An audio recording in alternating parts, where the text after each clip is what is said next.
Hello friends, দেখো আজকে ডিনারে আছে বড় বড় মাছ। ওই যে এই সাইজের গোটা গোটা মাছ। এখানে আছে ভেন্ডির তরকারি হবে বা ভেন্ডি ভাজা পোস্ত দিয়ে, যেটা হয় না, এই সাইজের ভেন্ডি কেটে। কচি পেঁপে এনেছে, পেঁপে দিয়ে ঝোল হবে।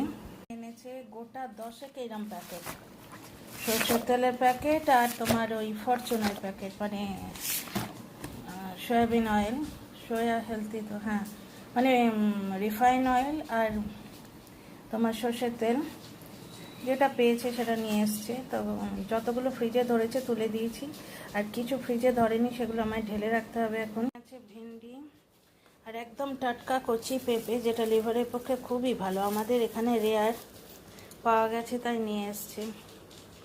চিয়া সিড আর চিরোতা, ওগুলো তুলে দিয়েছি, বার করে দেখাচ্ছি না। চিয়া সিড তো তোমরা জানোই, চিরোতা নিশ্চয়ই জানো, ওয়েস্ট বেঙ্গলের লোকেরা কালমেঘ চিরোতা খেয়েই তো আমরা বড় হয়েছি, তাই না?